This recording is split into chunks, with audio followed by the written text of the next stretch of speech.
Jamie Cargill y su padre, Brian, nunca olvidarán el día que Kimberly Cargill fue sentenciada por cometer crímenes atroces.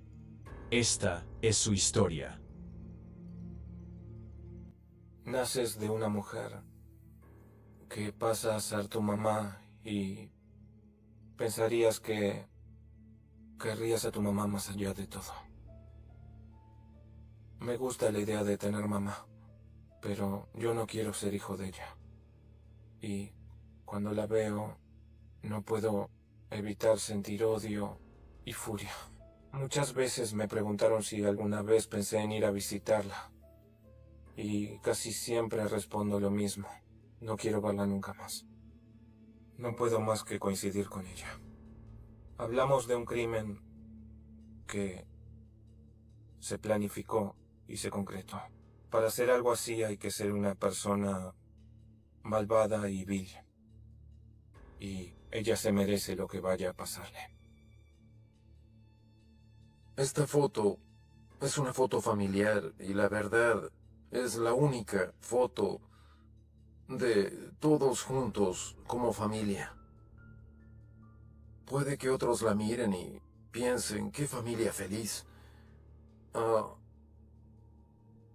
Pero yo cuando la miro no puedo verla de esa manera. Porque recuerdo bien lo que había detrás de todo eso. Para mí es una sonrisa muy falsa. Da una idea falsa de lo que pasaba en realidad. Brian Cargill nunca imaginó que el comportamiento controlador de Kimberly la llevaría a cometer un crimen. Kimberly y yo nos conocimos por un amigo en común que nos organizó unas citas ciegas. Fuimos al cine a ver Una novia sin igual y no lo estoy inventando. Tuvimos esa primera cita y congeniamos muy bien. Ella era encantadora y hermosa y también era muy amable y comprensiva. Le gustaba mucho ser madre y como yo tenía una hija pequeña, para mí era un punto a favor. Se había divorciado hacía poco y yo también. Parecíamos tener mucho en común en ese momento. Al poco tiempo, empecé a ver algunas señales de que tenía un cierto desequilibrio. Llevamos saliendo un par de semanas y ella me invitó a un grupo de apoyo para divorciados en su iglesia. Yo llegué temprano y ella estaba atrasada.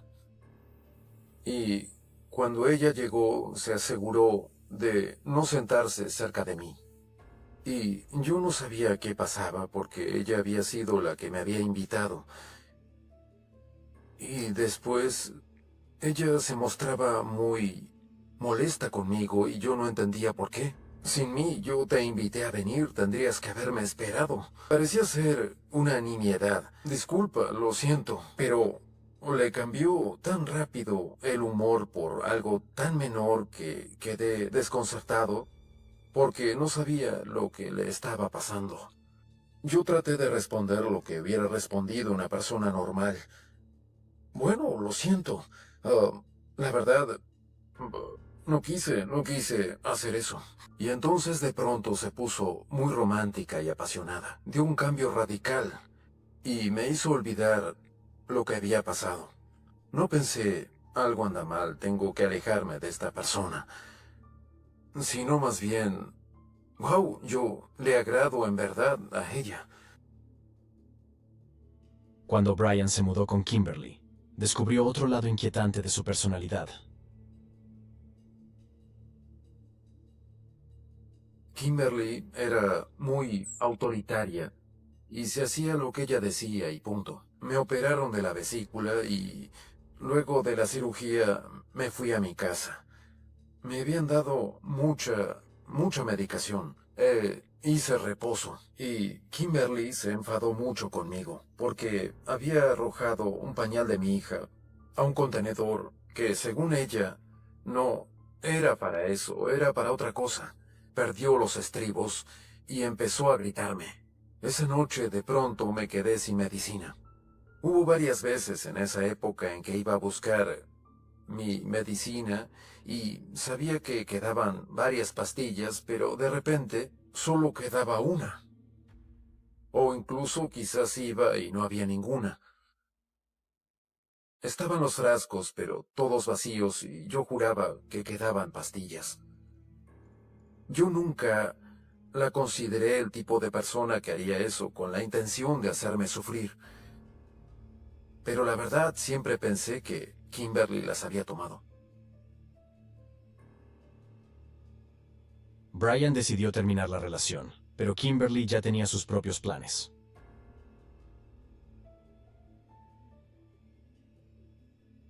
Y sé que esto sonará muy patético, pero ya había tratado de separarme de ella en varias ocasiones. Pero siempre dejé que ella me convenciera de que volviéramos a estar juntos. Pero finalmente ya había tomado la decisión de dejarla y esa noche ella me dio la noticia. Ella siempre me había dicho que no podía tener más hijos. Su primer embarazo, según ella, había sido de alto riesgo y su médico le había dicho que no podía volver a embarazarse. No me cabe la duda que lo hizo a propósito, de que sabía que podía quedar embarazada y de que se embarazó a propósito. Discutimos y yo le dije, me voy, no puedo hacer esto. Te acompañaré durante el embarazo, pero no puedo casarme contigo, no podemos estar juntos. Igual puedo ser parte de su vida. Si quieres ser parte de la vida de este bebé, tenemos que casarnos. La idea de traer a un hijo a este mundo y no ser parte de su vida era algo inconcebible. Así que decidimos casarnos. Y francamente, la boda para mí no fue una ocasión feliz. Recuerdo muy bien que justo antes me fui detrás de la casa y yo solo estuve llorando un buen rato porque sabía que lo nuestro no iba a durar. Esta es Kimberly sosteniendo a Jamie en sus primeras horas de vida. Y creo que lo que esto representaba para mí en ese momento era, pues, la esperanza de que todo podía ser mejor. Cuando Jamie fuera adulto, yo tenía que poder mirarme al espejo y decir que di todo lo que tenía que dar. Pero a medida que Jamie crecía, el temperamento violento de Kimberly solo empeoraba. Y Brian estaba a punto de descubrir que ambos tendrían suerte de salir con vida. Recuerdo que llegué a casa tarde del trabajo. Era muy tarde, estaba agotado. Una de las costumbres de Kimberly cuando estaba por dormirme era ponerse a hablar. Hablaba de temas no muy agradables, quizás de problemas que teníamos y todo eso. Entonces empezábamos a discutir. Al final no soporté más y me levanté. Ella se puso muy furiosa. Parecía estar desquiciada y gritaba hasta casi quedarse sin voz. No sé de dónde sacó el martillo, pero lo tomó y lo lanzó directo hacia mí. Yo lo esquivé, pero terminó clavándose en la pared. Nunca había estado en una situación en la que sintiera que alguien quería matarme. Y la verdad, yo no sé si en ese momento ella quería matarme, pero parecía que sí. Tomé una foto para tener una prueba irrefutable de que en verdad pasó eso. El martillo quedó clavado en la pared, a la altura de la vista. Los dos lo dejamos en la pared durante al menos un par de días. Y para mí era casi simbólico, pensaba dejarlo ahí para que ella viera lo que había hecho. Pero ella no hizo nada, solo lo dejó ahí. Me cuesta saber si llegué a conocerla. Siempre estuvo latente la posibilidad de que matara a alguien. Después de un año de matrimonio, Brian decidió divorciarse. Después, Kimberly estaba dispuesta a vengarse.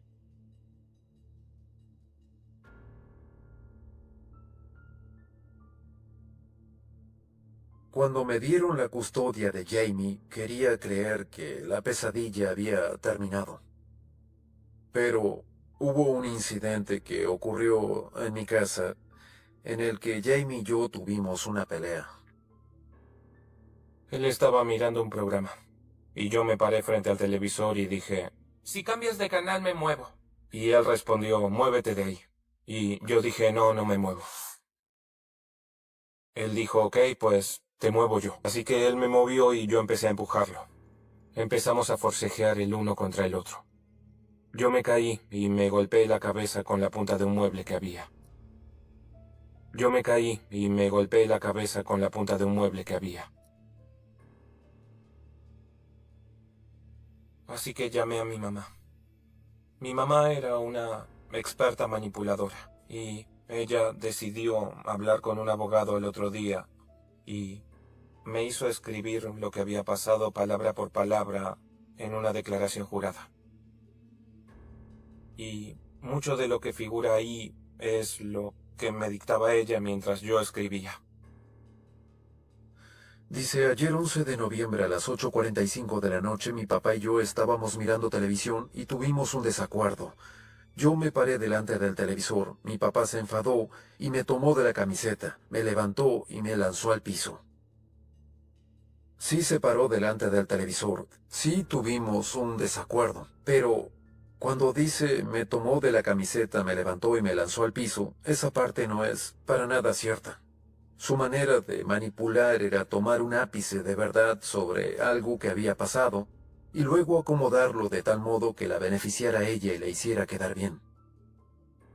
El juez enseguida me quitó la custodia y se la devolvió a Kimberly. Una vez que Jamie estuvo solo con su madre, comenzó a soportar la peor parte de su ira.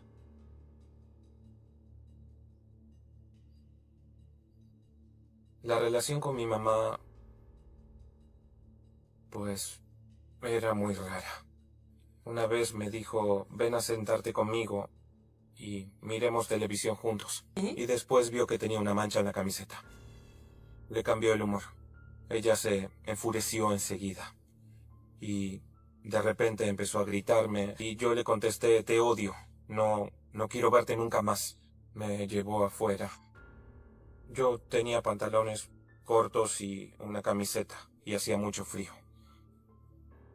Ni siquiera sé cuánto tiempo estuve ahí afuera, diría que fueron horas. Pero recuerdo que llamé a mi papá y le dije, ven a buscarme, por favor, ven rápido. Hola, papá, soy yo. Estoy en la puerta de mi casa. Tengo mucho miedo. ¿Podrías llamarme a este número? Soy Jamie. Adiós. Muchas de las veces que lo llamaba para que viniera a buscarme, él decía, pues no puedo, porque violaría la orden judicial. Si yo incumplía el acuerdo, sería aún más difícil que él volviera a vivir conmigo. Incluso hubo veces en que llamé al departamento de policía y hablé con ellos y me dijeron, pues no cometió ningún delito, no podemos hacer nada. Esa era la cruel ironía del asunto, que él debía tener una lesión visible, una lesión grave, para que yo pudiera tomar alguna medida, y a esa altura ya había sido tarde. Desafortunadamente para Jamie, estaba a punto de ser demasiado tarde. Recuerdo que era el día de la foto escolar, así que ella me hizo poner una camiseta con cuello, unos lindos pantalones, me limpió los zapatos. Mi mamá me peinaba con la raya al medio y me ponía medio envase de fijador, y con ese peinado parecía un tonto. Cuando llegué a la escuela detestaba tanto ese peinado que solo quería desarmármelo. Ella había pagado unos $40 por las fotos escolares que eran de distintos tamaños. Cuando llegaron me vio todo despeinado y solo se enfureció. ¿Cómo pudiste hacer eso? Eres un imbécil y todo eso. Y al final llegó a un punto en el que me puso contra la pared y me pegó unas 30 o 40 veces lo más fuerte que pude. Mi mamá nunca me pegaba en los ojos ni en la cara, siempre me pegaba en las costillas o el estómago o los brazos porque ella no quería que la gente supiera lo que pasaba puertas adentro. Algo que lamento mucho es no haberle contado nada a mi papá. Él no sabía nada de lo que pasaba, porque la verdad nunca se lo dije a nadie. Lo mantuve en secreto durante muchos años. Durante años, él venía a mi casa y cuando le preguntaba por un moretón o una herida o lo que fuese, él siempre decía, sí, jugué a la lucha con mi hermano o algo así. Y era un niño muy revoltoso, así que era muy difícil saber si alguno de los moretones eran consecuencia directa de cómo lo trataba Kimberly. Sí, era un niño hermoso. Bueno, esta es una foto de Jamie. Lo tenía yo ese fin de semana y pues Kimberly me había contado con anticipación que tenía un ojo morado y que se había golpeado con el filo de una mesa en el consultorio del médico. Y ella insistía con que podía pedirle al médico que confirmara lo que me estaba diciendo y que ella, pues, podía ser que él hablara conmigo. Y yo, pues, no quería seguir hablando de ese tema. Y yo, verdaderamente, desde luego, hubiera dudado mucho más de todo. Se lo ve muy feliz en esa fotografía. Y seguro en esa ocasión, en ese momento, estaba feliz, nos divertíamos. Saben, él había venido a mi casa ese fin de semana. Pero la verdad, él no tenía forma de saber lo que le esperaba en los próximos años. No tenía forma. Kimberly tuvo 2 hijos más, Zach y Luke, en 2 relaciones diferentes que no duraron. Jamie comenzó a darse cuenta que él y sus hermanos eran prisioneros de su madre. Yo lavaba la ropa de mi mamá, la mía, la de mis hermanos, y limpiaba la cocina y cocinaba algunas veces. Y eso era mucho trabajo. Y si esas tareas no se hacían, ella se enfadaba mucho. Había lavado mi ropa y la había puesto en la gaveta, pero de manera desordenada, sin doblar. Y ella siempre quería que doblara bien la ropa. Recuerdo que ella empezó a gritarme. Quería dejarme encerrado en mi cuarto. Cuando la puerta de un cuarto tiene traba, en general está del lado de adentro. Pero lo que hizo ella fue desatornillar el pomo y poner la traba del lado de afuera, para que yo no pudiera salir. Y me dejaba encerrado durante horas, hasta después de la cena. Yo decía, tengo muchas ganas de ir al baño, oye. Y ella me hacía esperar mucho. Al final, cuando veía que ya no aguantaba más, pues pateaba el mosquitero de la ventana y terminaba orinando hacia afuera. Eso no era para nada normal, pero yo pensaba que ese era el castigo para los niños.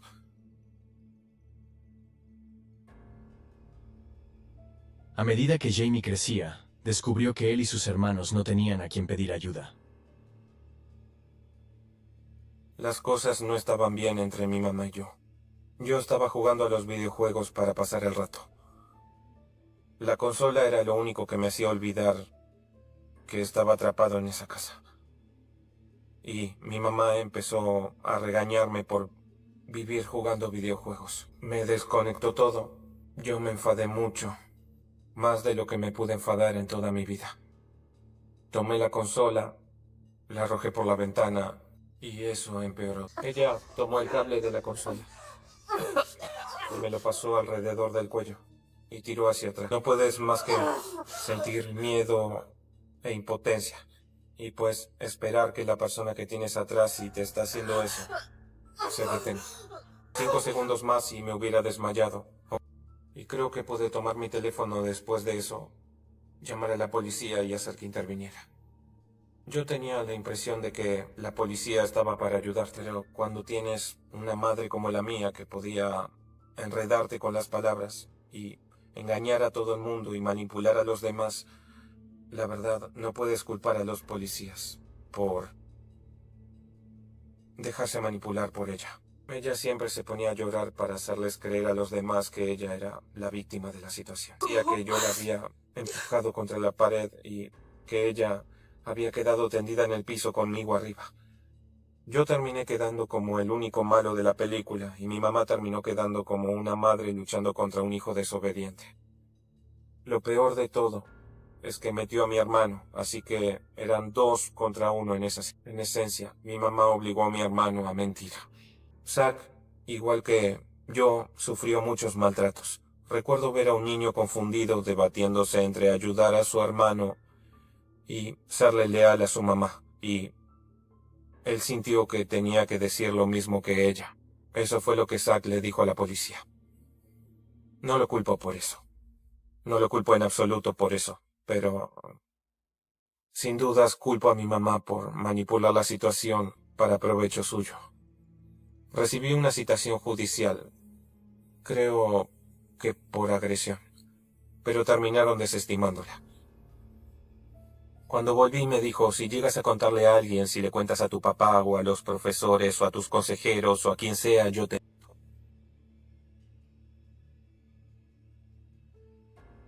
Jamie le creyó, y pronto descubriría de lo que era capaz su madre. Ella quería que esta foto pareciera normal. Quizá nos veamos felices, pero sin duda yo no me sentía así por dentro. Lo único que veo es una madre de la que quería escapar. Aunque nos veamos felices, eso veo. A medida que su madre desquiciaba más, Jamie vivía con miedo.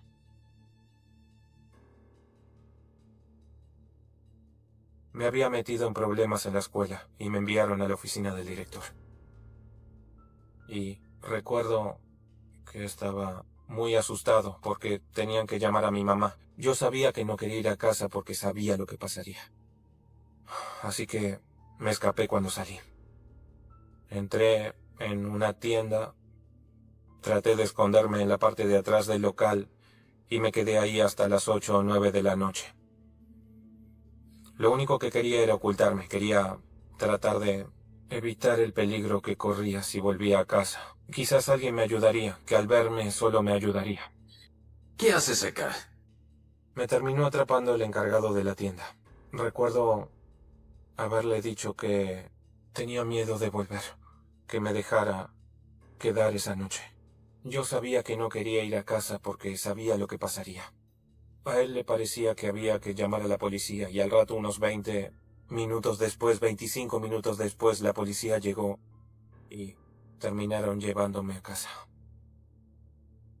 Creo que huí de casa unas 5 o 6 veces. La policía siempre venía a buscarme y me decían, si sigues huyendo de tu casa irás a un reformatorio.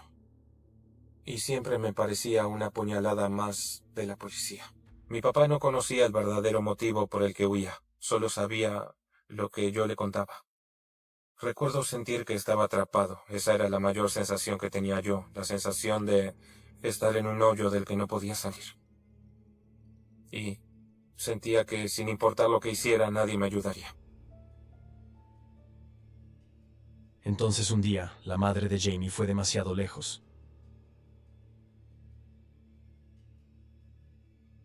Estaba en el cuarto de ella, donde no podía entrar. Estaba jugando en su cuarto. A ella no le gustaba que nadie entrara en su cuarto. Llegó a ese punto de furia incontrolable y me empezó a golpear la cabeza contra el piso. Me di vuelta y ella empezó a tocarme con las manos. Se me empezó a oscurecer la vista. Recuerdo que sentí que mi mamá me estaba matando. Y claro, cuesta mucho describirlo. Tu mamá haciéndote daño de la peor forma. Por suerte me soltó. Ya no soporté más. Y lo que hice fue irme de mi casa. Llamé a mi papá y él tomó fotos. Creo que esa fue la gota que rebalsó el vaso. Esta podría ser una de las fotos más importantes que tomé en mi vida. Aunque este incidente fue algo horrible, fue lo que me permitió tomar medidas concretas. Ya tenía pruebas para sacarte de eso. El principal motivo por el que nunca te conté, pues, de todos esos años de trato y todo eso que yo sentía que... si te lo contaba, de algún modo mi mamá se enteraría. Ella me había amenazado. Si se lo contaba a alguien, ella me iba a matar. Y Claro. por eso tuve tanto miedo todos esos años de contarte lo que pasaba. En mi caso, ese sentimiento de culpa, ya sabes, es una carga. Es algo que aún llevo en mi espalda. No puedo culparte por eso. En verdad puedo decirte con total sinceridad que hice todo lo que me era posible. Y te creo de todo corazón, de veras. Brian recuperó la custodia de Jamie. En poco tiempo, Kimberly también perdió la custodia de Zack. Enfrentando otra batalla por la custodia de su hijo menor, Luke, Kimberly finalmente perdió la compostura. Mi abuela me dijo que debíamos irnos lo antes posible, que después me contaría lo que pasaba. Yo sabía que tenía que ver con mi mamá, sabía que había hecho algo. Tenía una horrible sensación de inquietud. Recuerdo que me preocupaba que le hubiera pasado algo a Luke. Cuando me enteré de que era sospechosa de un crimen, fue casi como si hubiera sabido que eso pasaría. Yo visitaba a mi mamá fin de semana por medio para ver cómo estaba Luke y trataba de ir y jugar con él y asegurarme de que estuviera bien. Recuerdo que estaba preocupado, pero también trataba de por fin llevar una vida normal junto a mi papá. Cuando mi mamá contrató a Cherry como niñera de mi hermano menor, Luke, recuerdo que había habido muchas batallas legales entre los papás de mis hermanos y mi mamá. Me había perdido a mí, después a Zack, y ya estaba perdiendo a Luke, su último hijo. Cherry Walker era una persona muy buena y genuina y agradable. Se notaba que ella, mi hermano, lo quería. Esta es una foto de Cherry Walker. Era una joven adorable. Tenía el alma pura en muchos sentidos. No puedo evitar verla como una especie de mártir por nosotros, un símbolo del horror de lo que llegó a ser Kimberly. El 18 de junio de 2010, Cherry Walker desapareció.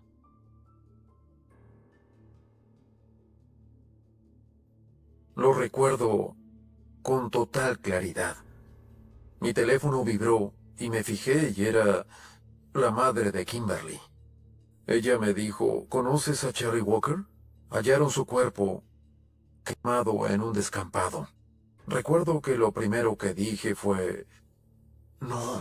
No, la verdad, casi me quedé sin palabras. Era algo surrealista. Kimberly fue la principal sospechosa desde el instante en que descubrieron quién era Cherry. Había una audiencia judicial y habían citado a Cherry.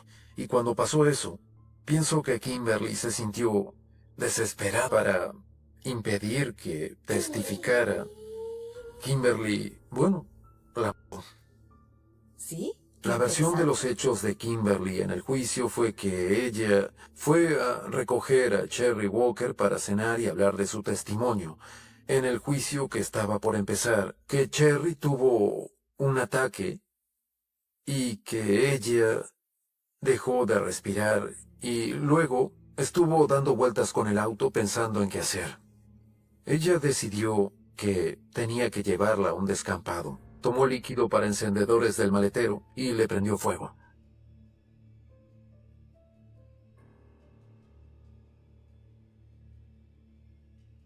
Jamie fue citado para testificar en su contra.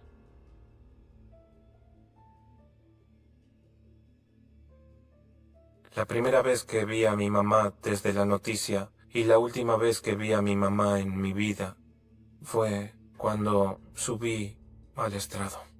Me hicieron poner de pie, decir mi nombre y señalarla y decir reconozco a Kimberly Diane Cargill. Vi a una mujer que ya no tenía cura. Recuerdo sus ojos. Sus ojos eran como el hielo, fríos, sin vida. Lo único que vi fueron los ojos de un monstruo.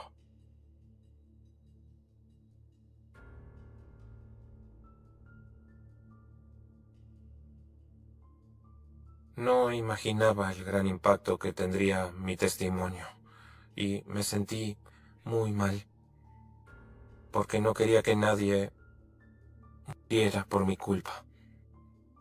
Pero sentí que se había hecho justicia y que por fin todos los años y años de maltrato, todas las veces que yo había llamado a la policía, todos los golpes que me había dado y a mis hermanos, sentí que todo eso al fin se había acabado.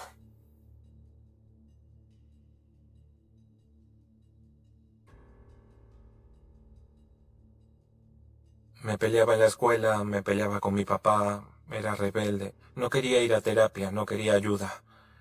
Me inyectaba heroína solo para no sentir nada. Y al final decidí que tenía que cambiar mi vida o terminaría igual que mi mamá. Decidí hacer rehabilitación y me esforcé mucho por intentar construirme una carrera. Quise estudiar cocina y me gradué con honores. Cuando me enteré de que sería papá, tuve muchas ganas de tener un hijo. Me aseguraré de que tenga todo lo que yo no tuve. Sé con total certeza que tendrá amor y no le faltará nada, y que toda su vida querrá a sus padres y sabrá que lo trataron bien y que lo quisieron mucho.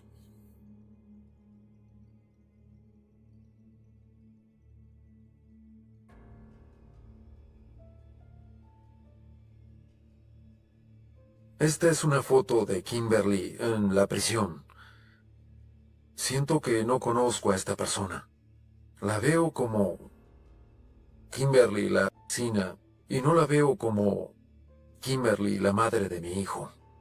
La gente me pregunta, ¿quieres volver a ver a tu mamá? Y casi siempre respondo lo mismo, que no tengo ningún interés. Solo quiero seguir con mi vida y tratar de olvidar que pasó todo eso. Es un capítulo de mi vida que quiero cerrar. Mi mamá me envió muchas cartas, unas 30 o 40 cartas, desde que está presa. Con frecuencia dice que se descubrirá que es inocente y que la verdad por fin saldrá a la luz y la liberarán. Y eso me recuerda que, pues, quizá está donde pertenece. Nadie está preparado para ver su propio ataúd, y mucho menos para abrazar al hombre que lo mandó a fabricar. Pero Noela Rukundo lo hizo. Lo hizo sin temblar, sin llorar, sin gritar. Lo hizo con la serenidad de una mujer que había visto la muerte y regresado del infierno con los ojos abiertos. La noche en que su vida cambió, Noela no escuchó disparos, no vio sangre, no hubo una pelea. Solo sintió el frío metálico de una pistola rozando su sien, el aroma sucio de un saco de yute cerrándose sobre su cabeza y la súbita certeza de que no volvería a ver la luz. Pero no fue eso lo que la rompió. Fue el susurro de uno de sus captores, apenas un murmullo. Tu esposo nos pagó para matarte. Ahí se congeló todo, el mundo, su corazón, su fe, el amor. Noela no era una ingenua. Había sobrevivido a una guerra en Burundi. Había cruzado fronteras, enterrado hermanos y escapado del hambre con el coraje de quien camina con los muertos en los talones. Había reconstruido su vida en Australia. Tenía 3 hijos, una comunidad, un hogar, y un esposo que, mientras ella lloraba la muerte de su madrastra en África, había hecho una llamada desde Melbourne para que no regresara nunca más. Nadie. Ve venir a quien duerme contigo y planifica tu entierro. Ese día, Noela estaba en Bujumbura. Había ido al funeral de la mujer que la había criado cuando su madre biológica murió. Estaba agotada, emocionalmente rota y deseosa de volver a casa. Pero cuando salió del hotel para tomar aire, un hombre se le acercó. Sonreía.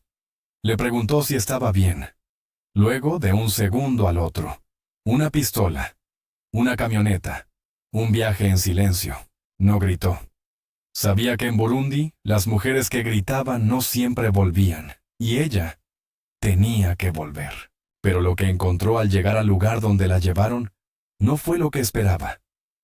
3 hombres.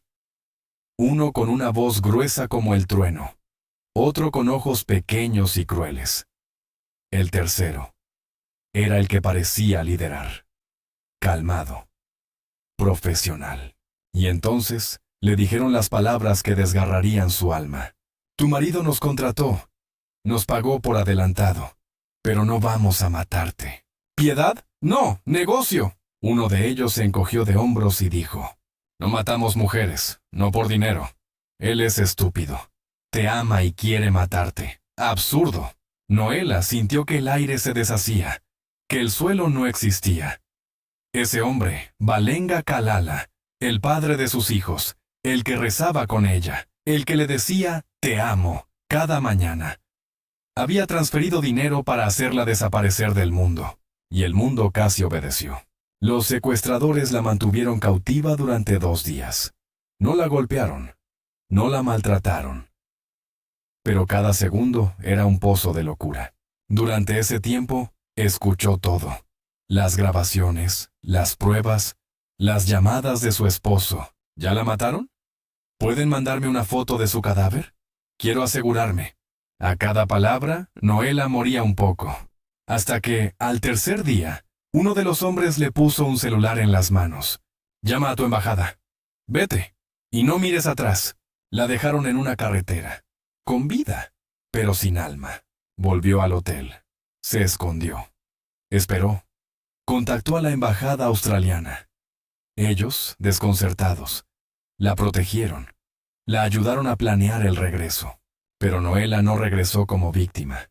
Regresó como testigo viva de su propia muerte y de su propia resurrección. En Melbourne, su esposo Kalala lloraba. Organizaba su funeral. Con lágrimas de cocodrilo, con palabras cuidadosamente escogidas. Mi esposa fue asesinada. Estoy destrozado. La comunidad con la que ambos compartían oraciones y comidas estaba devastada. Se organizaron donaciones, flores, condolencias. Los niños no sabían cómo reaccionar. La noticia era brutal, directa. Mamá ha muerto. Y entonces, el día del funeral, la casa llena, el aire denso, las velas encendidas, y Kalala, de pie, recibiendo abrazos. Cuando la puerta se abrió, y ella entró, Noela, vestida de negro, con el rostro firme y los ojos fijos en él. Kalala retrocedió, literalmente, como si viera un fantasma. ¿Cómo? Fue todo lo que pudo decir, y ella, sin gritar, sin temblar, se acercó. Lo abrazó. Le susurró al oído. Estoy viva, y sé lo que hiciste. Lo soltó. Y dejó que el silencio hiciera el resto. Los presentes pensaron que era una broma, un milagro, un error. Pero no, la policía ya estaba al tanto. Había grabaciones, transferencias, testimonios. Lo arrestaron esa misma noche. Lo esposaron delante de los niños, del altar, de la comunidad. Noela no lloró, no gritó, solo respiró. Después de días de silencio, de encierro, de traición, respiró. Ese abrazo, el que le dio a su asesino, no fue de perdón, fue de cierre, de fuerza, de mensaje. Estoy aquí y tú no ganaste. El juicio fue tenso.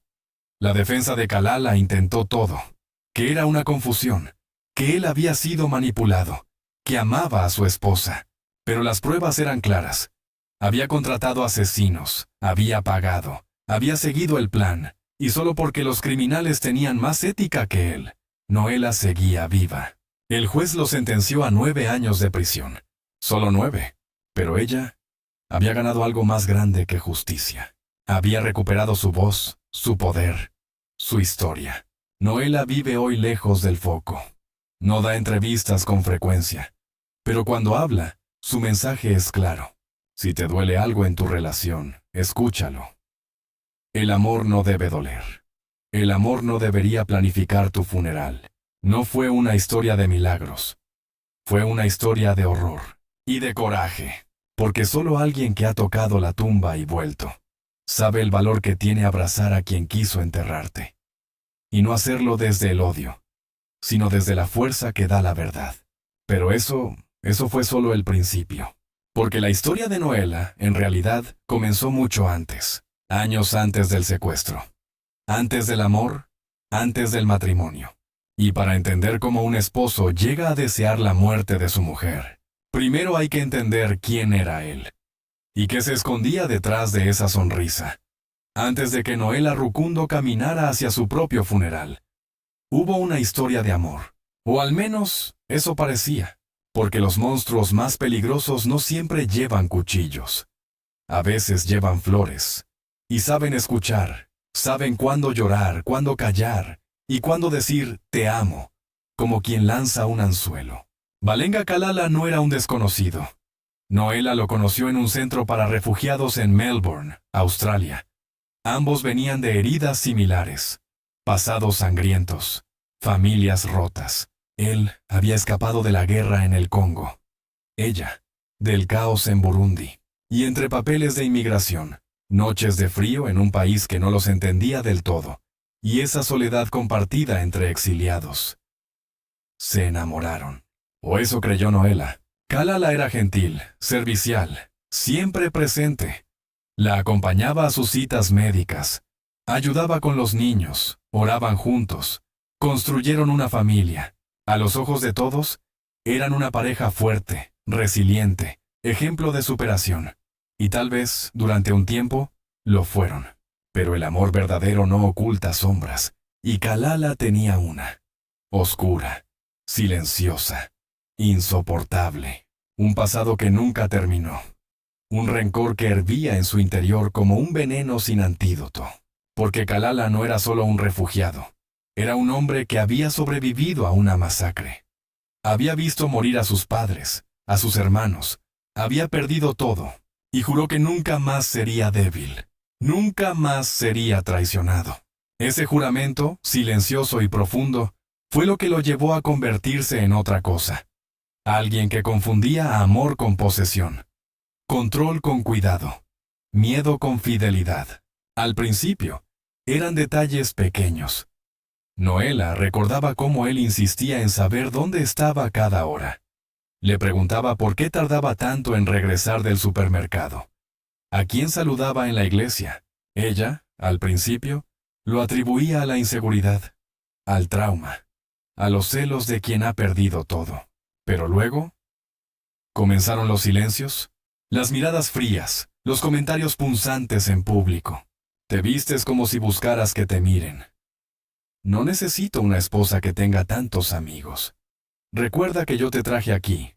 Tú me debes todo. Y Noela, como tantas mujeres, intentó justificarlo.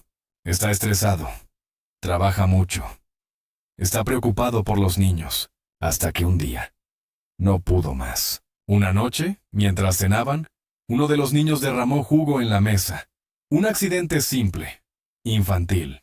Kalala se levantó, lento, en silencio, y sin levantar la voz, tomó al niño del brazo y lo arrastró al baño. Noela lo siguió, y lo que vio la paralizó. Kalala levantaba la mano, furioso, temblando, y aunque no llegó a golpear al niño, fue la primera vez que Noela sintió verdadero miedo. No por ella, sino por sus hijos. Esa noche, cuando él dormía, Noela se sentó en la sala, miró las paredes, las fotos, las mochilas escolares, y pensó en cómo había llegado hasta ahí. Pensó en su madre, en su madrastra, en su infancia cruzando fronteras, en el hambre, en el frío, en la promesa de que en Australia tendría paz. Y entonces supo algo que no se atrevió a decir en voz alta. Kalala no era su hogar, era su nueva guerra. Pero escapar no era sencillo. No cuando tu comunidad te ve como ejemplo, no cuando tienes hijos, no cuando amas, incluso lo que te hace daño. Así que Noela hizo lo que muchas hacen. Aguantó, hasta ese viaje, hasta la muerte de su madrastra, hasta el vuelo a Burundi, hasta el secuestro. Cuando volvió a Australia, después del fallido asesinato, la policía la protegió en secreto. Se alojó en un refugio, la escondieron, la prepararon. Ella pidió solo una cosa, estar presente en su propio funeral, verlo con sus ojos, sentir el aire, sentir el impacto. Y lo hizo. Pero eso no la liberó del todo. Después del arresto de Kalala, la comunidad se quebró. Muchos no creían la historia. Él no haría eso. Seguro hay un error. Tal vez fue otra persona. La traición no solo fue íntima, fue pública, colectiva. Noela no solo fue víctima de un intento de asesinato, fue víctima de la incredulidad, del juicio, de la sospecha. Las mujeres como ella, decían algunos, exageran. o mienten, pero los audios estaban ahí. Las pruebas, el dinero transferido, la confesión. Kalalá en su momento se quebró. Dijo, sí, lo hice. Estaba enfadado. Pensé que me era infiel. No podía soportarlo. Eso fue todo. Un pensé, una suposición. Una sospecha que lo llevó a planificar la muerte de la mujer que cocinaba para él. Criaba a sus hijos. Rezaba con él cada noche. Noela lo escuchó desde el fondo del tribunal, con los puños cerrados, sin derramar una lágrima. Sabía que si lloraba, se rompía, y si se rompía, no podría contarlo jamás. Después de la sentencia, volvió a casa, pero la casa ya no era un hogar, era un campo minado de recuerdos. La silla donde él se sentaba, el marco de fotos, la cama. Todo tenía la huella de un amor envenenado. Así que se mudó. Cambió de ciudad, cambió de nombre, pero no se escondió para siempre. Un año después dio una entrevista, solo una. Miró a cámara y dijo, no todos los que te dicen, te amo, quieren verte viva, pero tú debes amarte lo suficiente como para sobrevivir a ellos. Y lo hizo. Volvió a estudiar. Consiguió un nuevo empleo. Los niños, poco a poco, empezaron a reír otra vez. Pero aún hay noches. Noches en que Noela se levanta con el eco de una voz en su oído. ¿Ya la mataron? Y no puede evitar temblar. Porque las palabras, cuando buscan matarte, no se borran. Se incrustan. Pero ella aprendió algo más. Que vivir, cuando alguien ha pagado por tu muerte, es el acto más poderoso de todos. Y ese acto no ha terminado. Porque lo más desconcertante aún estaba por saberse. Y no venía de Kalala, sino de alguien más. Alguien que también sabía, que también cayó. Alguien muy cercano. Demasiado. La traición más profunda no fue la del hombre que dijo, te amo, y luego pagó por su muerte. Fue la de alguien más. Alguien que compartía la sangre. Alguien en quien Noela había confiado desde la infancia. Alguien que, cuando ella miraba atrás buscando raíces, estaba ahí, mirándola, sonriendo, sabiendo y callando. Porque en los días previos al viaje, hubo señales. Pequeñas grietas que entonces parecían nada, pero que, con el tiempo, se convirtieron en agujeros negros de sospecha. Una llamada telefónica desde Burundi. Una voz conocida, su hermano mayor. ¿Estás segura de que debes venir al funeral?, preguntó con una entonación que ahora Noela no puede olvidar. Las cosas están tensas por aquí. Podría ser peligroso. Entonces ella lo agradeció. Pensó que era una advertencia cariñosa, preocupación legítima. No sabía que él ya sabía. Porque cuando la policía investigó los detalles del caso y tiraron de los hilos del dinero enviado para contratar a los sicarios, algo no encajaba. Había un número más en la transferencia. Un destinatario secundario. Alguien en Burundi. El hermano. No era el autor intelectual, pero era el facilitador. Había sido el puente. El contacto. El que ayudó a Kalala a encontrar a los hombres adecuados. El que gestionó el pago. El que, en silencio, firmó su sentencia de muerte. Cuando la policía se lo confirmó, Noela no habló durante horas. Solo se sentó en una silla con los ojos fijos en la nada. No lloró. No preguntó por qué. Ya no necesitaba más respuestas. Porque lo que se había roto en ella no era solo la confianza. Era el pasado entero. Ese hermano había sido su protector. El que la defendía de los golpes en el campo de refugiados. El que la ayudó a cruzar a Tanzania. El que le enseñó a contar usando piedritas cuando no tenían cuadernos. Y ese mismo hermano había vendido su vida. Por dinero. Por envidia. Por algo que aún hoy Noela no entiende del todo. Lo enfrentó, le llamó. La conversación fue breve. ¿Por qué? Yo no hice nada. ¿Sabías lo que iban a hacerme? No, solo ayudé a contactar. Eso es todo. Yo no toqué a nadie. Y luego, el silencio.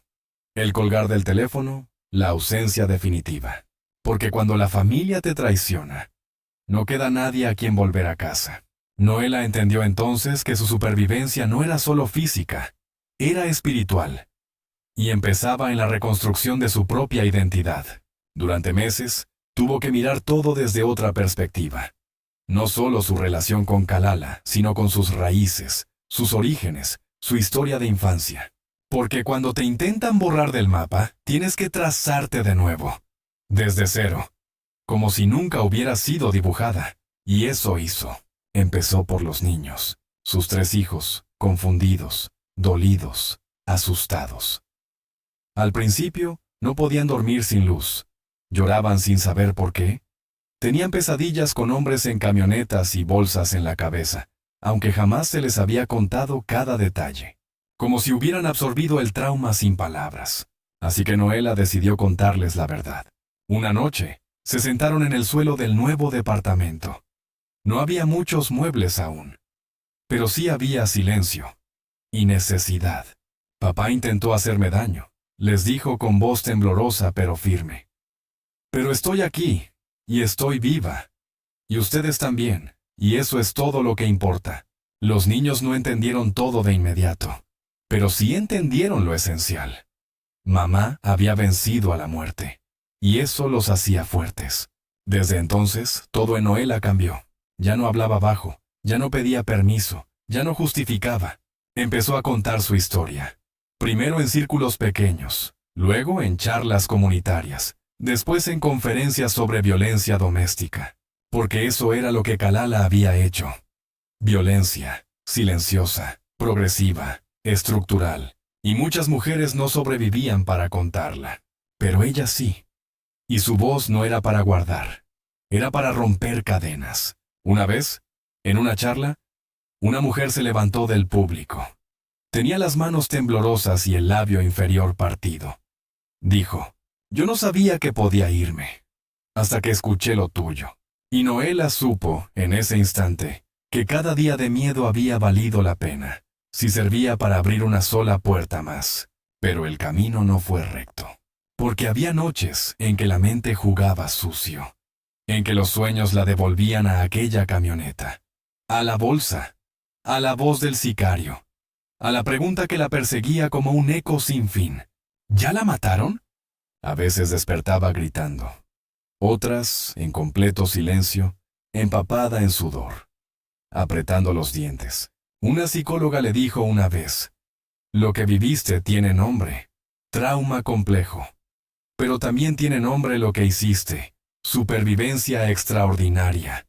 Y eso era, una superviviente, no una víctima, no una cifra más. En una ocasión, años después, recibió una carta, sin remitente, pero escrita con letra conocida. Era de Kalala, desde prisión. Le pedía perdón. Decía que había cambiado, que el encierro le había mostrado su error, que ella era el amor de su vida, que si alguna vez lograba verla, se arrodillaría. Noela leyó la carta una sola vez, la dobló, la quemó, y luego dijo, en voz baja, mirándose al espejo, el perdón no siempre se entrega, a veces se conquista, y yo ya me perdoné por haberte amado. Ese día, se cortó el cabello, se vistió de blanco, y salió con los niños a caminar.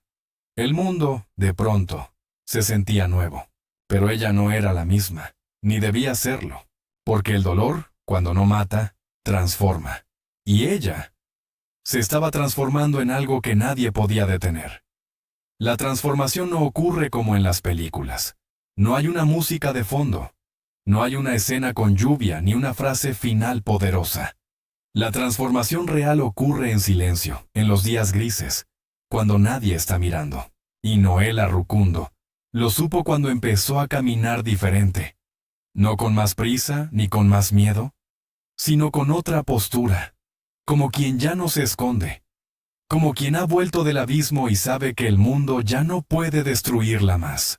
Pero el mundo no perdona tan fácil, y tampoco olvida, especialmente un mundo que juzga sin saber, que culpa a las mujeres por no haber visto venir el golpe, que susurra, ¿por qué no se fue antes?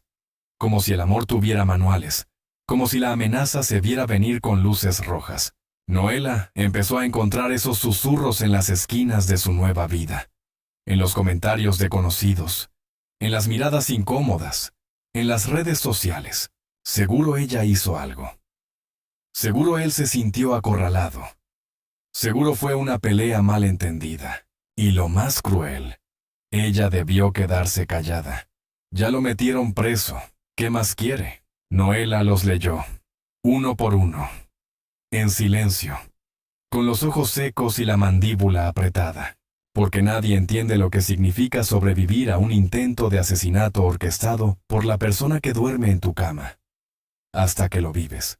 Y nadie debería vivirlo, pero hay quienes sí entendieron, mujeres, muchas, que empezaron a escribirle, a buscarla, a tocar su puerta con cartas escritas a mano, con mensajes digitales, con lágrimas contenidas. Yo también sobreviví. Yo aún estoy ahí. Yo no sé cómo salir. Y Noela, que había jurado no mirar atrás, empezó a hacerlo. No por nostalgia, sino por responsabilidad. Fundó un grupo, pequeño al principio. Solo 3 mujeres, luego 10, luego 20. Se reunían en parques, en salas comunitarias, tomaban té, compartían historias, pero no eran solo palabras, eran actos de reconstrucción, porque cada una de ellas llevaba cicatrices. Algunas en la piel, otras en la voz, otras más, en los silencios que arrastraban desde niñas. Y Noela les ofrecía lo que nunca tuvo: una red, una mano extendida, un «te creo». Pero el pasado no se entierra tan fácil. A veces regresa en formas insospechadas. Un día, al salir de una de las reuniones, Noela recibió una llamada desde un número privado. Era de madrugada. Los niños dormían. Ella pensó que era una emergencia. Contestó.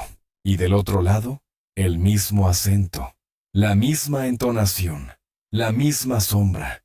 «¿Tú crees que ganaste?», dijo la voz. «¿Tú crees que esto se acabó?». Era Kalala, desde prisión. Ella no respondió. Colgó. Pero no pudo dormir el resto de la noche. No era miedo. Era rabia. Rabia de saber que aún encerrado, él seguía intentando controlar su mente, su paz, su cuerpo. Al día siguiente fue directamente a las autoridades penitenciarias. Mostró el registro de llamada. Exigió una restricción absoluta. Y lo logró.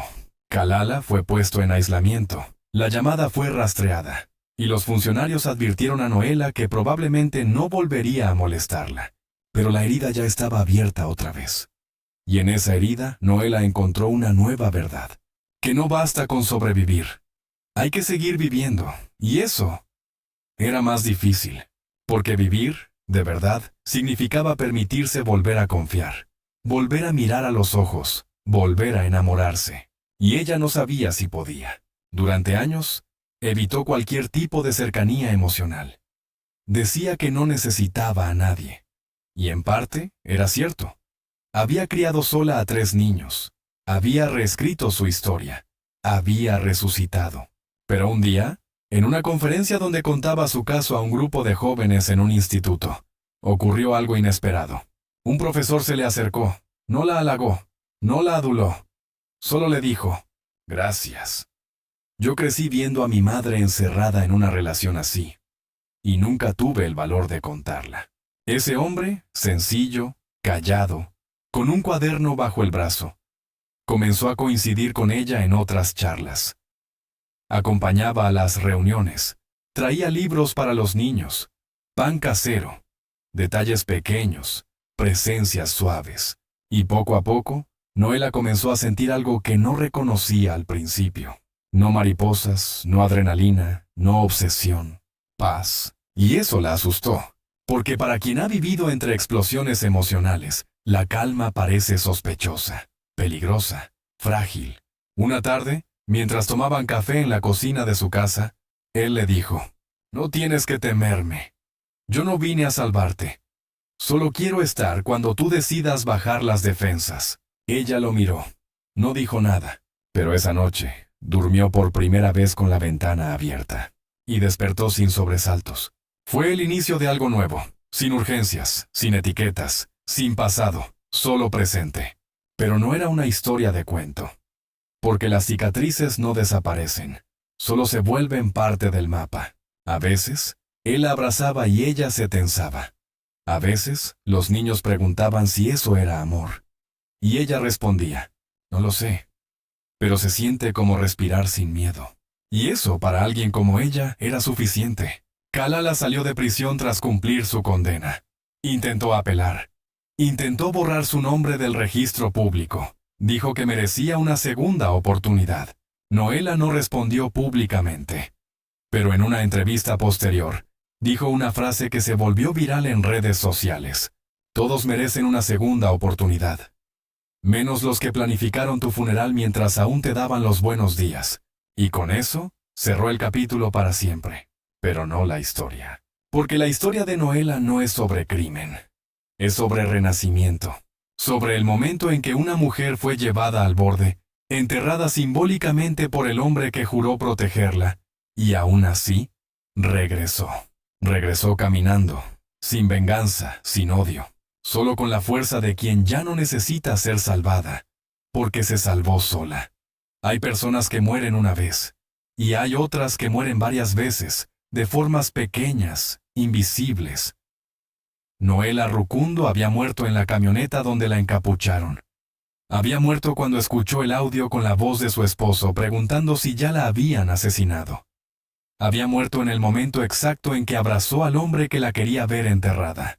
Pero la resurrección, esa solo ocurre una vez. Y cuando sucede, nadie, absolutamente nadie, puede detenerla. Para muchos, el caso de Noela fue solo una nota de prensa, una rareza, un titular sorprendente para llenar el noticiero de la noche. La mujer que apareció en su propio funeral. Pero para ella, fue una cicatriz convertida en bandera. Empezó a viajar, a visitar comunidades, a hablar con grupos de mujeres en situación de violencia, no desde la teoría, sino desde la experiencia, no con estadísticas, sino con historias. Una de esas historias ocurrió en un centro comunitario de Brisbane. Una joven de 22 años se le acercó, con un bebé en brazos. La miró con ojos llenos de duda, de cansancio, de un miedo que no sabía cómo nombrar. Mi pareja nunca me ha pegado, le dijo. Pero me revisa el celular, me aísla, y me dice que si lo dejo, se mata. ¿Eso también es violencia? Noela la tomó de las manos, y no le dio un discurso. Le dijo solo una frase. Todo lo que te hace sentir menos viva es violencia. La joven rompió a llorar. Días después, escapó. Encontró refugio. Comenzó de nuevo. Y eso era lo que Noela estaba sembrando. Pequeños inicios. Renacimientos en cadena. Pero había algo más. Algo que ella misma no había enfrentado por completo. No una persona. No un enemigo externo. Sino una pregunta que regresaba cada vez que cerraba los ojos. ¿Por qué yo? ¿Por qué no me mataron? ¿Por qué me dejaron vivir? Los secuestradores nunca lo explicaron del todo. Solo dijeron que no mataban mujeres. Que él estaba loco. Pero ¿y si no era solo eso? ¿Y si había algo más? Años después, cuando una periodista australiana decidió hacer un documental sobre el caso, viajó hasta Burundi para intentar contactar con los hombres que habían sido contratados para matar a Noela. Después de semanas de búsqueda, logró encontrar a uno. No quiso mostrar su rostro. Habló desde las sombras, con la voz distorsionada, pero dijo algo que Noela jamás había escuchado. La dejamos vivir. Porque lloraba rezando por sus hijos. Porque, al oírla en la camioneta, pensé en mi propia madre. Porque no siempre se trata del dinero. Cuando la periodista le compartió el fragmento de la entrevista, Noela se quedó en silencio. No supo qué decir. Sintió un temblor en el estómago, como si el tiempo retrocediera, como si pudiera volver a ese momento exacto. La bolsa sobre su cabeza, la oscuridad, y sus labios susurrando el nombre de sus hijos como una oración desesperada. Fue ahí donde todo cambió. No por una decisión, no por un plan, sino por humanidad, la que aún existía en el lugar más inesperado. Los asesinos contratados, los secuestradores, habían tenido más alma que su propio esposo, y eso era difícil de procesar, pero también era liberador, porque le confirmaba algo que siempre había intuido. La compasión puede brotar hasta en el barro más podrido. Y a veces, el diablo no gana, porque un desconocido, por razones inexplicables, decide no serlo. Después de ver ese testimonio, Noela escribió una carta. no para enviarla, solo para sacarla de su cuerpo. La dirigió a los hombres que me dejaron vivir. Y escribió: no sé quiénes son, no sé sus nombres, no los justifico, pero los agradezco. Porque en un mundo donde muchos eligen la muerte, ustedes eligieron no hacerlo. Y eso me salvó. No me dieron la vida, pero me la devolvieron. Y con ella intentaré salvar a otras. Después de escribirla, la quemó. Como había hecho con la carta de Kalala. No por odio, sino por cierre. Porque cuando uno sobrevive, el verdadero enemigo ya no está afuera, está dentro, en la memoria, en el miedo de volver a confiar, en la sombra que te susurra que nada es seguro. Pero Noela no vivía más en sombras. Un día, fue invitada a dar una charla en una universidad. El auditorio estaba lleno, estudiantes, docentes, gente joven, incrédula, curiosa. Al final de su relato, uno de los chicos levantó la mano y preguntó: ¿volverías a amar? Noela se rió. Fue la primera vez que lo hizo en público. Una risa limpia, libre, como si en ese instante el peso de los años se esfumara. Y dijo: no lo sé. Pero si el amor viene sin cadenas, sin miedo, sin control, si viene como vino el abrazo de mis hijos al verme viva, entonces sí, hubo aplausos, pero ella no los escuchaba. Estaba pensando en aquel día, en la puerta del funeral, en el momento exacto en que lo abrazó. A veces se pregunta por qué lo hizo, por qué no lo escupió, por qué no lo abofeteó frente a todos. Y siempre llega a la misma respuesta: porque yo no soy como él. Porque yo no vine a vengarme. Vine a mostrar que estaba viva. Y que eso ya era suficiente castigo. Kalala nunca volvió a contactarla después del aislamiento. Se dice que vive bajo otro nombre, en otra ciudad. Que intenta rehacer su vida. Que dice que fue un error del pasado. Pero Noela no se preocupa por eso, ya no. Porque la verdadera libertad no es cuando te alejas del peligro. Es cuando el peligro ya no define quién eres. Y ella lo tenía claro.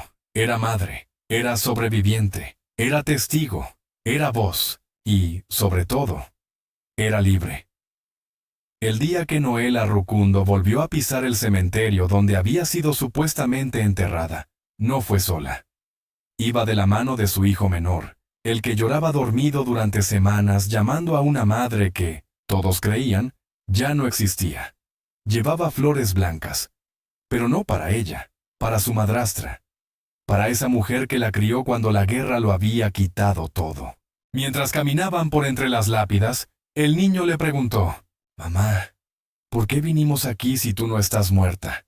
Ella se agachó, lo miró a los ojos, y le dijo, como si estuviera revelando un secreto sagrado: «Porque hay que mirar de frente donde otros quisieron enterrarnos, para que nadie más lo vuelvas a intentar». El niño no dijo nada, solo le apretó la mano, como si entendiera sin palabras lo que significaba estar vivo, cuando todo estaba diseñado para que no lo estuvieras.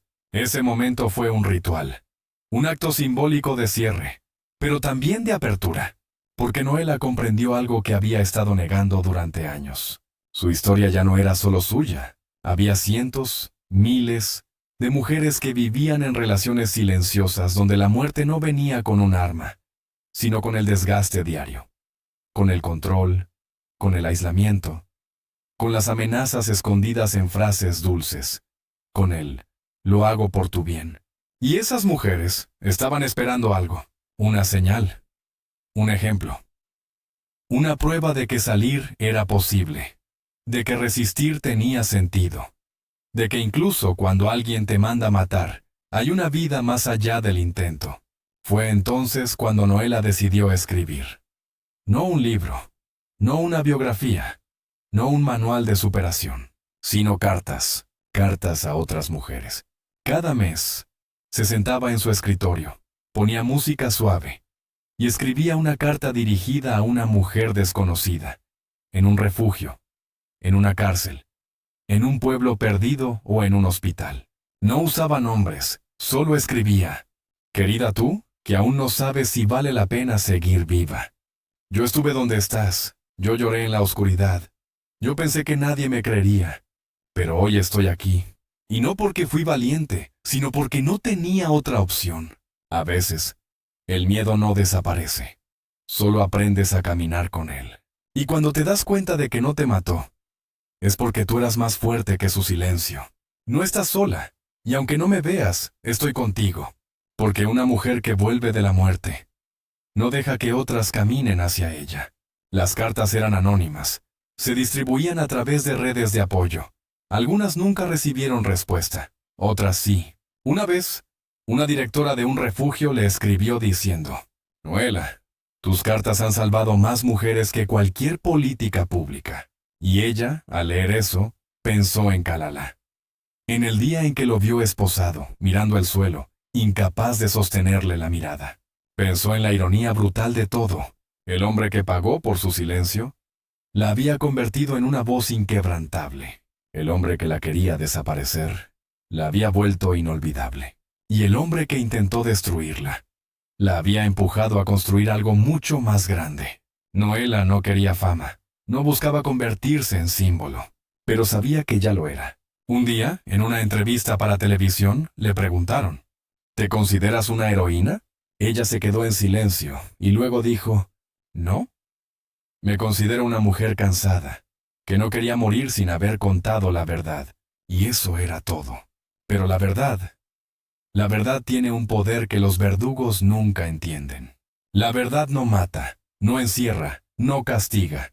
La verdad libera, limpia, despierta. Y eso fue lo que Noela hizo durante años. Despertar a quienes dormían entre mentiras. Sacudir a quienes pensaban que no tenían salida. Recordarles que no todo amor es real. Y que si alguien te quiere, no manda a matarte. Con el tiempo, sus hijos crecieron. El mayor entró a la universidad. La mediana quiso estudiar derecho.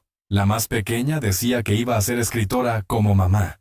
Y Noela, que ya no tenía miedo de abrir la puerta, empezó a dormir profundamente.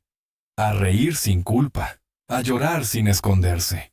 Porque el trauma no desaparece, pero puede volverse parte del paisaje. Como un árbol viejo en el jardín, ya no da frutos, pero da sombra. Y recuerda de dónde vienes. Una mañana, al mirar por la ventana, vio a su vecino nuevo regando las plantas. Le sonrió. Él la saludó con la cabeza. Y ella se sorprendió de sí misma. No pensé que volvería a confiar en nadie. Y aquí estoy, sonriendo a un desconocido. Fue entonces cuando lo entendió. Noela Rukundo ya no era la mujer que fue a su propio funeral. Era la mujer que eligió volver a la vida. Y que se negó a vivir en voz baja. El abrazo que le dio a su asesino no fue de amor. Fue de cierre, de fuerza, de advertencia. Y también fue una promesa. No importa lo que hayas hecho. Estoy viva, y no voy a desaparecer. Porque hay historias que empiezan con una traición y terminan con una revolución silenciosa. Y esta fue una de ellas. Una historia real. Una historia imposible. Una historia que sigue salvando a quienes se atreven a escucharla hasta el final.